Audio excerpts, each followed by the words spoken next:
So we're going to move on to Liverpool next. They are aiming for a 5th win from their opening 6 games as they head to Molineux to take on Wolves, who find themselves winless and bottom of the table after an awful start to the season. First of all, how's Alisson? Is he ready to return? Where is he in his recovery? We think he is. He trained yesterday a part of our session with the group, so we expect him to do the whole session today. So we think he's available, but of course we have to train today. And of course we're really happy with Alisson being back, but I want to emphasize on the fact that Queeve did really well in the 2 games he was on goal for us. So another example of me having 2 and I think even 3 good options in certain position in this in goal. Whereas in your forward line, you've got 6 options. Just thinking, Jota scored 2 goals against West Ham. Salah's got 4 goals in his 7 games so far. Gakpo's off the mark with 2 against West Ham. Nunez started back-to-back games and scored against Bournemouth, and Luis Diaz 5 goals in 6 appearances so far. Add to that, you've been able to give Chiesa minutes. So talk us through how you look at, or how would you describe the decisions you've got to make when selecting your starting forward line? For me, it says 2 things. It says, one, that these players have a lot of quality, and second of all, it says that the team is always creating chances for the players that we are selecting for that game. Because if we play Cody or if we play Lucio, the team is just creating chances for these individuals, and because they have so much quality, they can make this promote this to assists or goals. So yeah, that's what it says to me. Also, it's just, I need to follow up on that, just because it's showing that they're sharp as well, whether they've been out of the side, they're coming in and producing. How are you able to maintain that sharpness when they're not necessarily getting, you know, the maximum amount of minutes? Yeah, that's the positive thing about playing so many games, that these players will always play a lot of games. And I think they understand that they can't play every game unless it's absolutely necessary. To keep them fit and sharp and to keep them ready to perform like they do. So as long as they accept the situation as it is, and that's what they're doing at the moment, because they have good numbers, and I see them smile a lot as well, then it's a very positive thing for us, and that's also one of my things on my job. I have to keep them alert and happy in the position they are in. Finally, for me, I think I know the answer to this as well, but with regards to contract situations, obviously there's further talk of Trent being offered a new contract, continues to be linked with Real Madrid. How disappointed would you be if you only got to work with Trent and or Virgil or Mo for just 1 year? Because I'm guessing you're not going to bring us up to date on what the contract situation is at the moment. No, and you are just trying to find another way of asking me. I'm very happy that these 3 players are in my team at the moment, and there are a lot of games to be played in this season, and especially also in the upcoming week and weeks. So I'm really happy that I can select them, and let's see what the future brings. Continuing on with that theme of the depth of the squad, Curtis Jones obviously impressing in midweek as well, particularly after the change of position, when it's so necessary in this busy period that you've already spoken about. How impressed are you with this inherited squad's willingness to learn, adapt on the job, on the go? I think I've said it on many occasions already that I'm really happy with the squad I inherited, not only because of their quality, but maybe even more about the culture that Jurgen left behind. So all these players are team players, so they accept their role even if they are not playing. And they always want to work hard for the team first, and yeah, it's been a privilege to inherit a squad like I inherited from Jurgen. Wolves, obviously the opposition, struggling to get off the mark this season, just 1 point from their 5 games. What do you expect from them this weekend? I don't think it represents the way they played, and they had a very tough fixture list in the first 5 games. I think they played Arsenal away, Newcastle away, Villa away, Chelsea at home. So yeah, that's a more difficult schedule than we had, for example. So you always have to take this into account, and I Of course, I had to watch a few games of them because we play them tomorrow, and I can see that even the games were very tight and they deserved more than they got a few times. So I think they will be fine during the season. Hopefully not tomorrow, but they will be fine in the end of the season. Right. Hi there, Arne. More encouraging signs this week with the victories against Bournemouth and West Ham. But in both games, you gave up quite a lot of chances to the opposition. How much of a concern is that? Because excellent goalkeeping from Quibin Kelleher in both games, but you can't always guarantee that goalkeeping excellence, even despite the fact you've got quality in that position. Yeah. Now, the last thing you say is very important for us in the last two games, that we have a lot of quality in that position.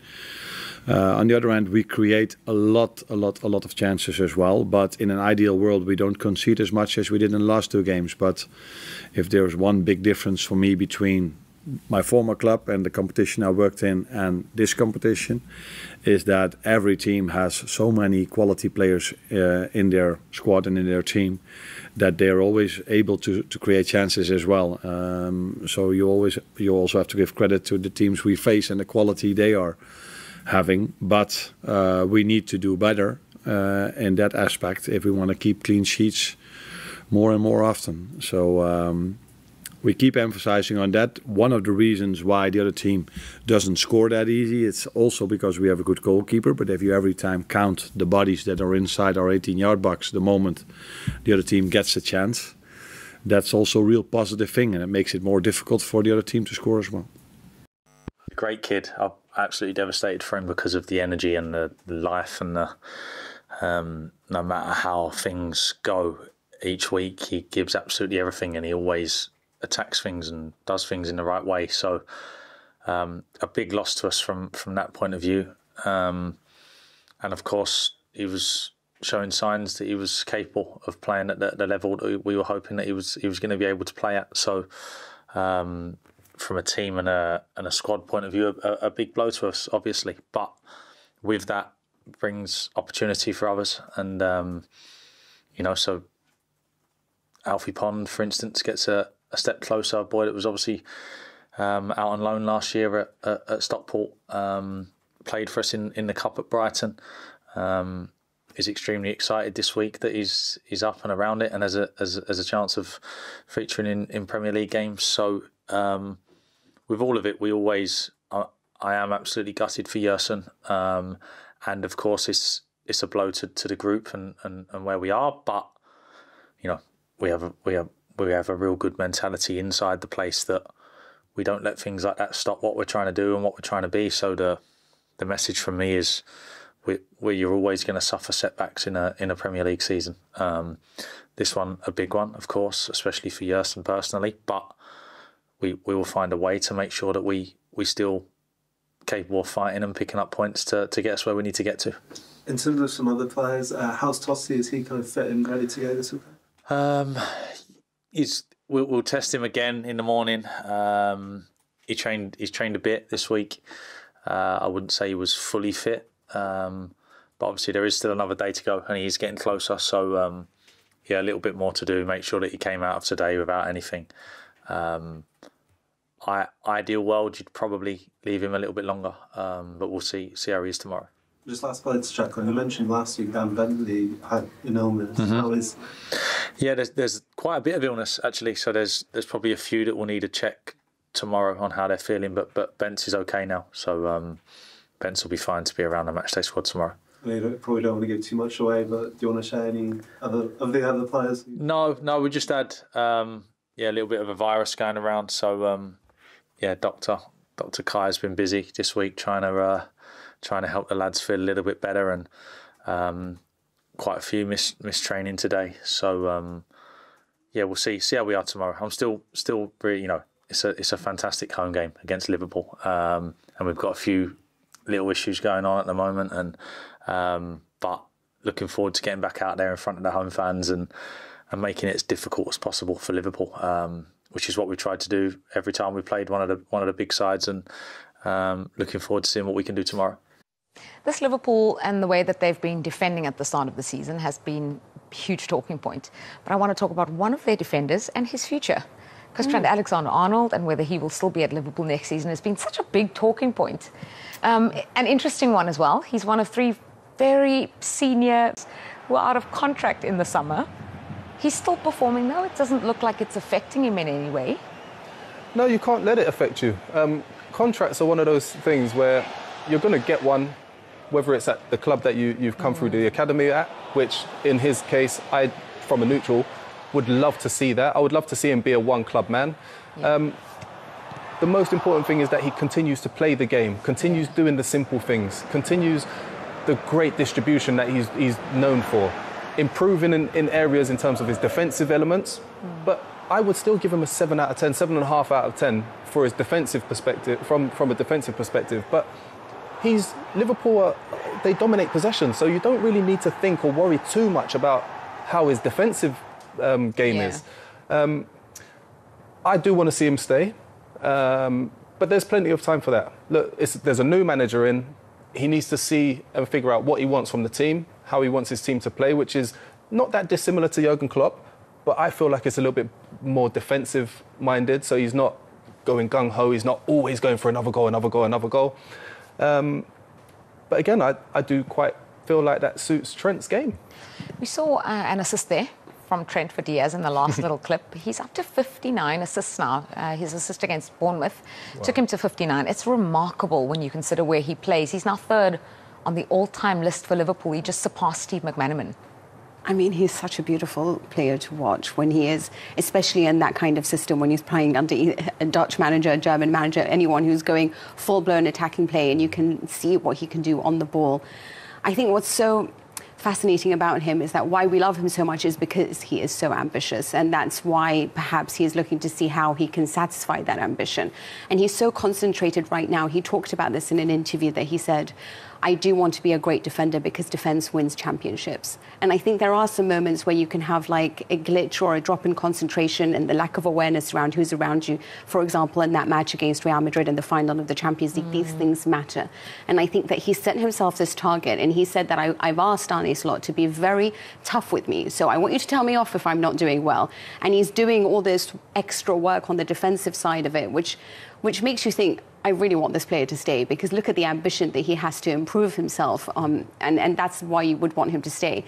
But yes, he's now combining the duality of role. We already know that he's so brilliant going forward, and now he's trying to improve the defensive side. He's going to be a perfect player, and you'd want to keep him if you're Liverpool. Yeah, one player who has been outstanding for Liverpool at the start of the season is Luis Diaz. We saw him scoring in that last clip there, assisted by Trent. He's got 5 goals in 4 Premier League appearances, starting the season like a house on fire. What do you like about what you're seeing?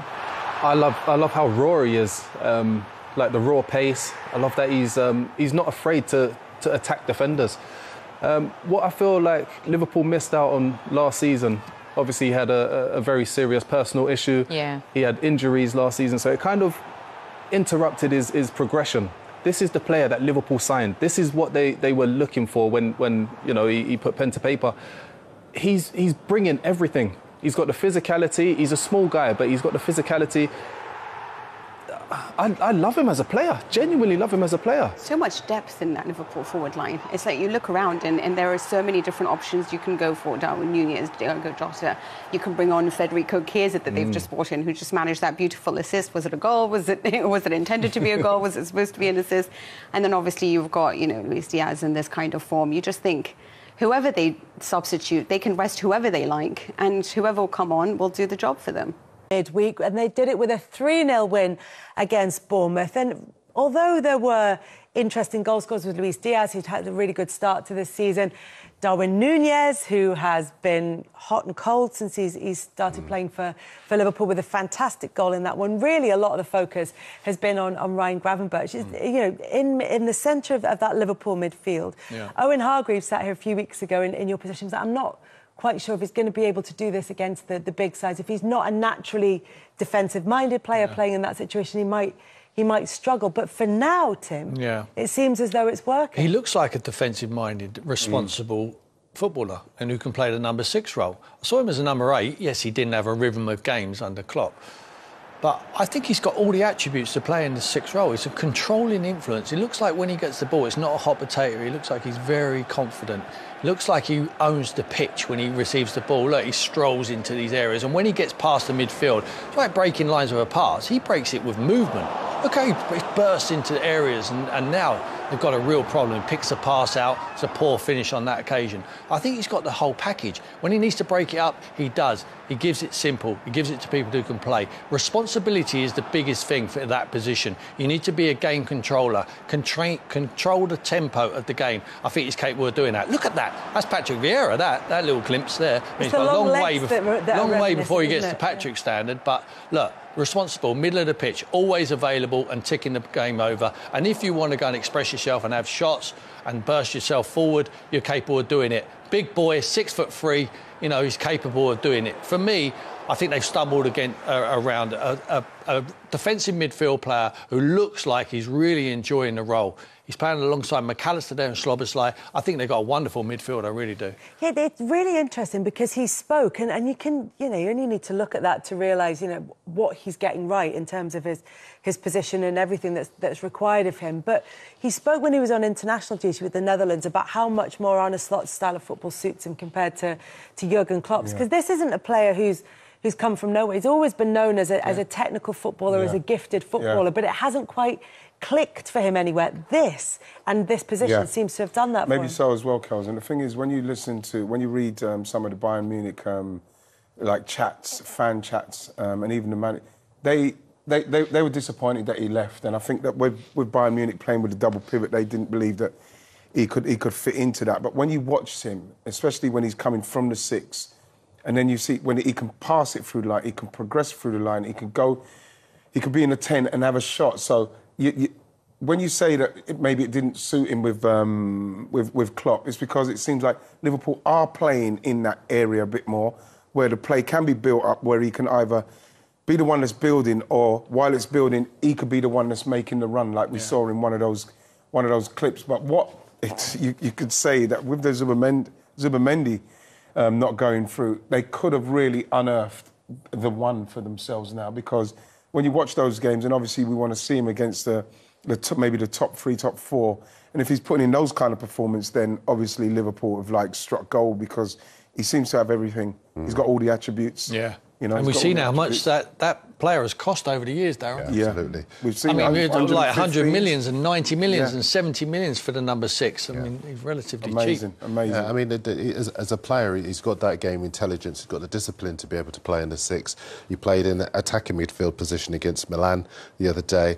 And the talk has been, because the guys have been asking Arne Slot, what do you want to do with him? And Arne Slot has been saying that because he's such a versatile player, so adaptable, he's got that licence, really, to play him in different positions until he gets to January.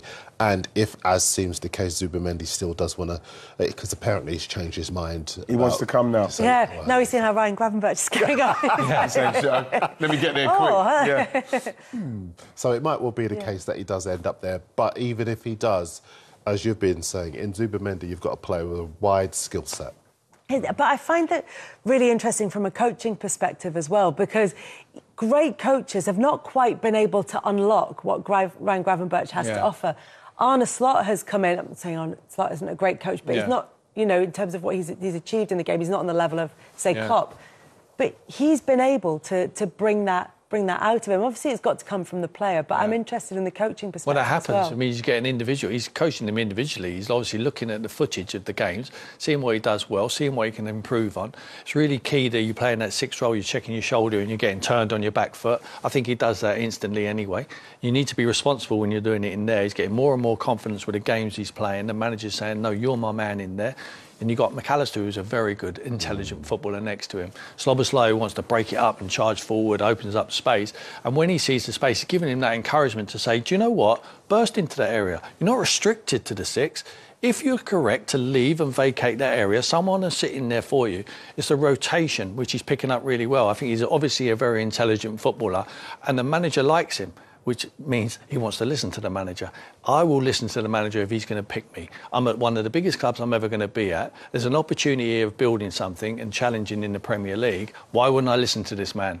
And I think that's what you're getting at the moment. And you have to look as well, Kels, the timing of him being there, and where he finds himself with Arne coming in with who wants to play a different kind of game than maybe Jurgen was playing. And he is now matured. He's been at big clubs. He's matured, and he's in a position where he's playing where he looks physically completely ready. Technically, he's obviously ready. So it's just sometimes, it's just the timing's right at that moment. And then, like Zubimendi, you know, he's meant to come and he hasn't come. Maybe that's another sign for him to maybe think, you know what, let me really kick on now. And so, like I said, I'm looking forward to seeing him later on in the season playing against some of the bigger guys to see if he can still perform like that. Because if he does, then it's really great news for Liverpool. Yeah, there are, as you say, tougher tests still to come. We saw a little bit of what they were capable of against AC Milan in the Champions League in midweek. So that's maybe a bit more of an idea of what they can do against bigger sides, and they won that one relatively comfortably in the end, despite an early scare. But does it solve in a way, or does it knock on to what Slot wants to do with Trent Alexander-Arnold, who has yet again been quite open about the fact that he's not necessarily committing his long-term future to Liverpool, because he used him in that Forest game in which nobody at Liverpool played well in that defeat by Forest, but he used him in midfield, bringing Conor Bradley on at right back. Does it give us an insight into what might happen with Trent? Yes and no. Yes, in so much as obviously they're taking a longer-term view. Well, Slot is certainly in terms of the recruitment and the way that he's going about his business. No, in so much as Trent's a superb player, and we know that he does have that versatility about his game. We also know Real Madrid are looking at him, and the whole contract situation in relation to him benefits him, because he then can look at what Slot does, how good he is, whether or not he is in line to compete for the title, compete for the Champions League or not. Even if they were to go on and win those things, then you could turn around and say, well, what else is there for me to do as a young player heading into my mid-20s? Is there another challenge at a club like Real Madrid? So it's a win-win for him. In terms of Liverpool, they could end up losing a really good player. But when you look at what he's won at Liverpool, he could probably say that now. I think when what Trent's doing now, he's got to be careful, because we saw what happened with Stevie. When they love you as much as they love an homegrown Liverpool player, and it starts getting into this stage of their contract, it's very tough for them. I think that Trent now is in mid-contract, he's probably in mid-contract negotiations, Kels, and he has to look at all the options, what he's got around him. But we could never get into this vicinity of what he's going through as a Liverpudlian at Liverpool, with everything going on around you. He's won the Champions League, he's won the Premier League.